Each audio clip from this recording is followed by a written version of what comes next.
ようこそミキさんの剪定技術教室へ。Welcome to ミキさん 's Pruning Techniques Course。今回は庭木を元気に育てる土について説明します。5秒後に先に進みます。今回の内容ですが、全般にですね、簡単に土の話をします。土が原因で植木が健全に育たないのは、主に土が硬いこと、水はけが悪いこと、この2つです。それとそれらの改善方法をご紹介します。植木は土の種類をそれほど選びません。庭の土で十分です。この後ですね、多少詳しく、土の調べ方とか、調査器具を紹介したり、土の性質などについてですね、説明したいと思います。樹木は土にどのように生えているか。根は2つに分けられて、支持根は主に地上部を支えます。吸収根は主に水、空気、栄養を吸収します。これらは地表の近くにあるので、吸収根も地表の近くにあります。農作物ほど樹木は土の種類を選びません。例えば多少の柄、コンクリートのかけらだとかレンガのかけらがあっても大丈夫です。もちろんない方がいいんですが、大事なことはですね、土が硬すぎないことです。硬すぎて根が伸びられないことがあります。それと排水が良くてジメジメしないことです。粘土が多すぎると排水が悪くなります。そして水持ちが良いこと。砂だけですと水がさーっと引きすぎてしまいます。そして通気性が良いということですね。根っこも呼吸をしていますから空気があった方がいいわけです。構築物の地盤と樹木の土は異なる。木が生えている森はですね、土が柔らかい、いい環境です。植木もこういう環境が好きです。一方ですね、私たちが住む建物や一戸建てはですね、これらの建物、構築物の重さに耐える硬い地盤でないといけません。長い間にですね、このビルが傾いてもいけませんので、しっかりした地盤を作ります。ですから、庭に木を植えようと思うときには、もう木が育つのには良い環境じゃないんですね。ですから、植える前にここの土をですね、改善する必要があります。造成で固まった土では吸収根は伸びない。対策をしないと育成不良になります。この図はかなり大きな現場ですが、こういう重機でですね、何度も何度も走って造成しますので、土はかなり硬くなります。ですからこういうところに植えるときは、この根鉢の大きさに合った植え穴でなくですね、十分大きな植え穴にしてあげないと根っこが伸びる場所が少なくなってしまいます。それと下の方から踏み固まってあると下にも水が抜けなくなりますので、そういう時は排水口をつけてあげる必要があります。こういうところで元気がなくなった木の例として、うちの近くでこんなのがありました。全体に元気がありません。さらにですね、下から水が上がらないので、小端枯れといってですね、上の方の枝が枯れています。ここは大きな現場の話ですが、一般の家庭でもですね、最近はミニショベルを使って造成しますので、やはり土は硬くなります。ですから、ここでお話しした広い現場と同じようにですね、植え穴を大きくしてあげるとか、排水の穴を開けてあげるとかが必要になります。植えた後に木が傷む原因を人が作る。前のページでは植える時の話でしたが、ここではですね、植えた後、長い時間経った後でこんないろいろなことが起こるということをご紹介します。例えば、斜めの土地に植わっていたけど、ある時ですね、土を持って平らにした。そうするとですね、吸収根が土の中深くになってしまって、ここに水や空気がなかなか届かなくなる。奥様がですね、お庭の手入れでちょこちょこ歩きます。大したことないと思われるでしょうが、これも10年、20年とやってるとですね、結構土は硬くなります。また、草花の鉢を買ってきて、花が終わったら、良かれと思って木の根元に巻くのもですね、木にはよくありません。それと、こまめに散水をしても土の表面が硬くなります。木のそばを舗装しても下に水や空気が行きません。こういう多くのことがですね、結構起こりましてね、土の中に空気と水が行きません。雨が降ると雨水と一緒に空気が地面に入ってまた排水されていく。また雨が降ると空気と水が入って排水されていくというのが理想なんですが、それが行われなくてですね、水不足になって乾燥して酸欠になる。根っこも呼吸、息をしていますから、酸素が来ないと苦しくなります。微生物もですね、同様です。適度な水と空気がないと元気に生きられません。樹木医活動でですね、弱った木を見に行くと、こういうことが原因なことが多いです。皆さんもご注意ください。大掛かりな改良工事の例を2つご紹介します。木がですね、ここの場合は弱ったので、エアースコップといいましてね、圧搾空気を使って土をほぐす、根をなるべく傷まないようにして土をほぐしている作業です。こちらはですね、青森県の弘前公園のソメイヨシノの予防処置ですね。桜の木の根元をですね、このように掘って、土をですね、ほぐして入れ替えてあげる。また施肥をしてあげるというような工事です。簡単にできる空気管の設置。前のページのような大掛かりなものではなくてですね、個人宅で私がやっているような工事はですね、例えば松の木の周りがですね、踏み固められて弱ってしまった松、そういう時にはですね、竹筒を木のそばに植えてですね、回復処置をします。これちょっと曲がってますが、松の木なんですが、この場合は1、2、3、4、4、5箇所、こんな竹筒をですね、埋めてあげました。これはね、この時はこれ妄想竹をですね、40センチぐらいに切って、ドリルで穴を開けてですね、それからこれをダブルスコップで穴開けて埋めるだけです。で、この竹筒を作る時にはですね、中の節を取ります。合棒かなんかでつっついてですね、節を抜きます。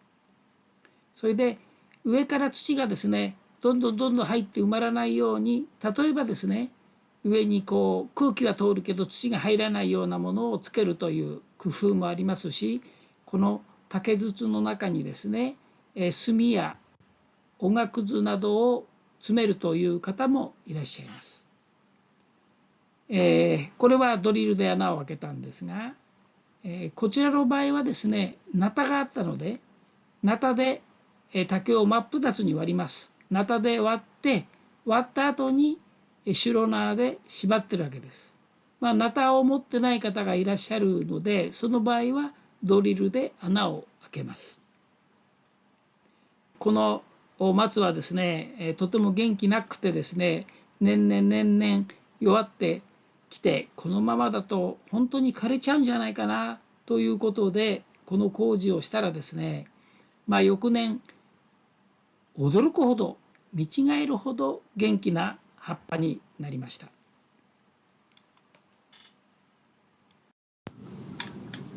都会の樹木はかわいそう。これ見てください。こんな狭いとこに植えられています。植えます。硬い土、覆われた地表ですから、根っこはですね、水と空気を求めて上に上がってきました。土に水や空気が浸透しないから、根は空気や水を求めて地表に上がってきます。こんな風に出てきたんですね。ところがこうするとですね、お年寄りが歩いて危ないからっつってここで木がね、根っこが切られちゃうことがあるんですよ。木はかわいそうですね。現代人は木に優しくないですね。それではここでまとめをしましょう。樹木の育成を左右する要因は、このように樹木が元気になるためには、雨が染み込み、根に水と空気が届くこと。雨が降ってきて染み込み、そしてたまらずに排水する。雨が降ってきて染み込み、たまらずに排水するということですね。排水、水はけが良いことです。それから、硬い土では根が伸びない。雨が染み込まないということです。このような重機で踏み固めたり、人が長年歩いて踏み固まった土では根が伸びません。雨水も染み込みにくいです。そういう時の改良方法も説明しましたね。竹筒を埋めます。それと土そのものの話ですが、樹木は農作物ほど土を選ばない。多少ですね、コンクリートの柄が入っててもいいという話をしましたね。本当は入ってない方がいいんですが。それと海岸のようなですね、砂が多すぎるというのはよくありませんし、また粘土が多すぎるというのもですね、水はけが悪くなるのでよくありません。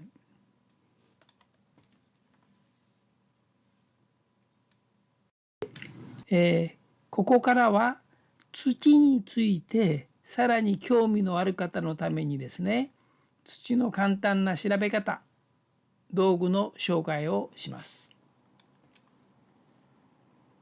土の調べ方なんですが、ごくごく簡単な方法をご紹介するのと、それとですね、多少ですね、ちゃんとした調べ方はどういう調べ方があるのかということをですね、お触り程度にご紹介します。はじめにピンポール、剛棒を土に刺すということをご紹介しますね。これはね、ピンポールと呼ばれるんですが、測量用に使っているものです。測量用ピンホール。これ、Amazon でね、このサイズで390円で売ってました。こういうふうにね、土の根元にちょっと刺してみるとですね、木の根元ですね。根っこの木の根元に刺してみると、土の硬さだけでなくですね、この根元が腐ってないかどうかということも知ることができます。土の硬さを簡易に知ることができる。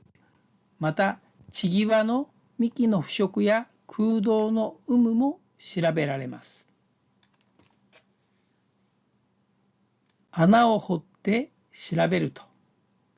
この写真でですね、これは実習の時の写真なんですが、穴を掘りました。この場合ですね、ダブルスコップで掘りましたから、1メーターぐらい掘ることもできます。そうすると掘れた土を見てですね、土の種類が分かりますし、バケツで水を入れてですね、水はけの具合も分かります。スコップで土の硬さも分かる。土の種類も分かるということです。普段からですね、土に触れていると経験を積むことができます。ここの現場はこの間の現場よりいい土だな、いや硬い土だなということが分かるようになりますので、ぜひ普段からスコップでですね、木の周りをほぐしてあげてください。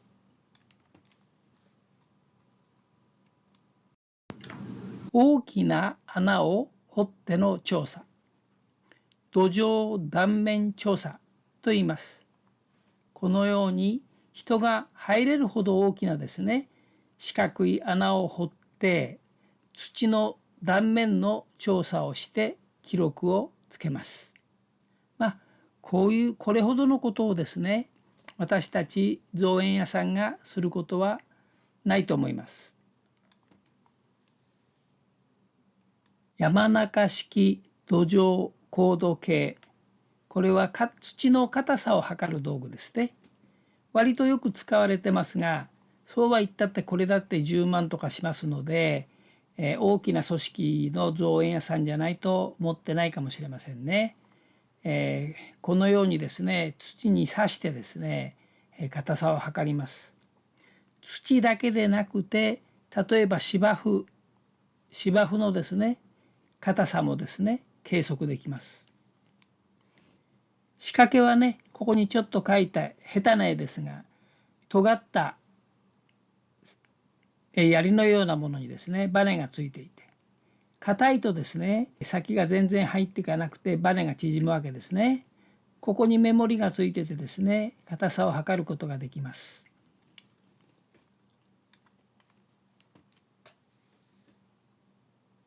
長谷川式土壌貫入計の概要。名前が難しいですね。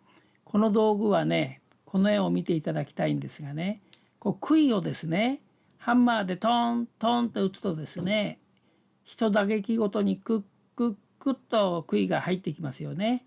土が硬いとなかなか入らない。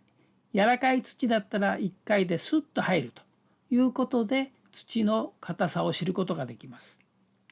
それでこの道具はですね、このピンク色のところがですね、重りなんです。2キロの重りで、これをですね、上に持ち上げてパッと離すとトーンと落ちる。その時の衝撃でですね、この尖った先の棒がですね、クックックッと潜っていくわけです。持ち上げちゃ落とす。持ち上げては落とすということをですね、何回も何回も繰り返しますと、例えば表面は柔らかいけど、その次に硬いところがあった。でもそこを通り過ぎたらですね、また柔らかくなった。などとですね、深さ別に硬さがどうなっているかということが分かってですね、数値化することもできます。次に、透水試験、排水性を見る試験機ですね。この試験機ですが、水の入れ方などですね、一定の条件を決めて、それで数値化する透水試験機です。これも結構なお値段しますね。これはね、主にもうプラスチックでできてるんですが、ここにフロートがついてますので、水を入れた時ですね、どういうふうに水がだんだん減っていくかというのをですね、時間ごとに知ることができます。前にもお話しましたが、穴を掘って水を入れて水の引き方を見るんですが、長雨が続いた後や周囲に水路などがあると、同じ土の質、土質でも水の引き方は変わりますので、判断に経験が必要になります。例えば、この土地に木を植えて大丈夫かな、いい土かなとかですね。または弱った木を見てですね、この木が弱った原因は排水性にあるのかなというのを判断するのが結構難しいということですね。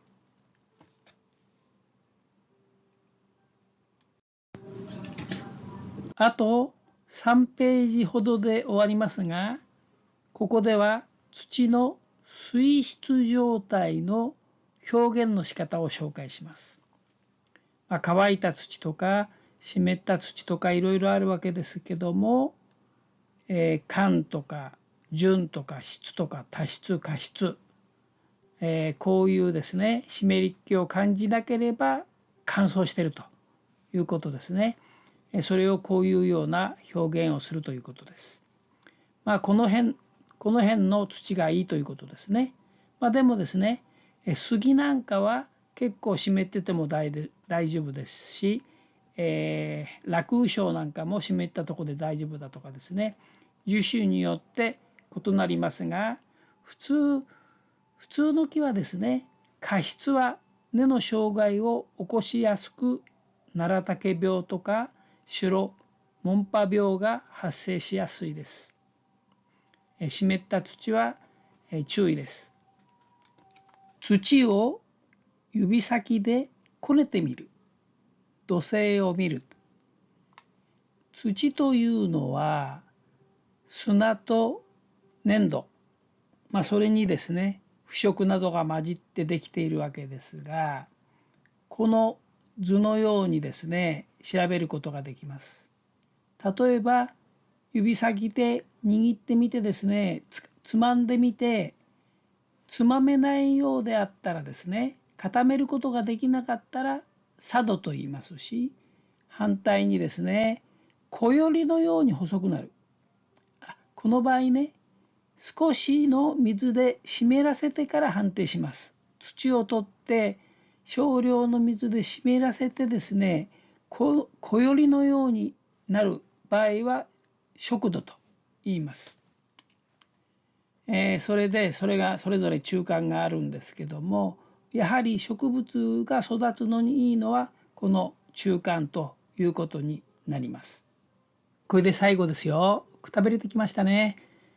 団粒構造とは。団粒構造とはですね、この図のようにですね、土がつぶつぶになっているということですね。こちらの写真ね、こういう構造になってるんですね。単粒構造というのはこちらが団粒構造、単粒構造ですね。つぶつぶが均一だということですね。団粒構造の方が雨が降った時、水をあげた時、水がスーッと染み込んでいって、また排水もいいということなんですが、この団粒構造はですね、ミミズさんがね作ってくれるそうです。腐葉土とかいろいろなものを食べてですね、ミミズが作ってくれる。それで、花を育てるにはこういう土の方がいいんですが、農作物や果樹に比べ樹木は土への適応が異なる。これ何を言いたいかというとですね、こういう団粒構造じゃなくても樹木は適応性があるよということです。ところで果樹というのはですね、お花や観賞用の植物のことです。農作物や果樹に比べて樹木は土への適応が広いということですので、団粒構造じゃなきゃいけないということはありません。ここでは団粒構造の説明をさせてもらいました。これでおしまいです。ご視聴ありがとうございました。いいねボタンよろしくお願いしますね。それではまたお会いしましょう。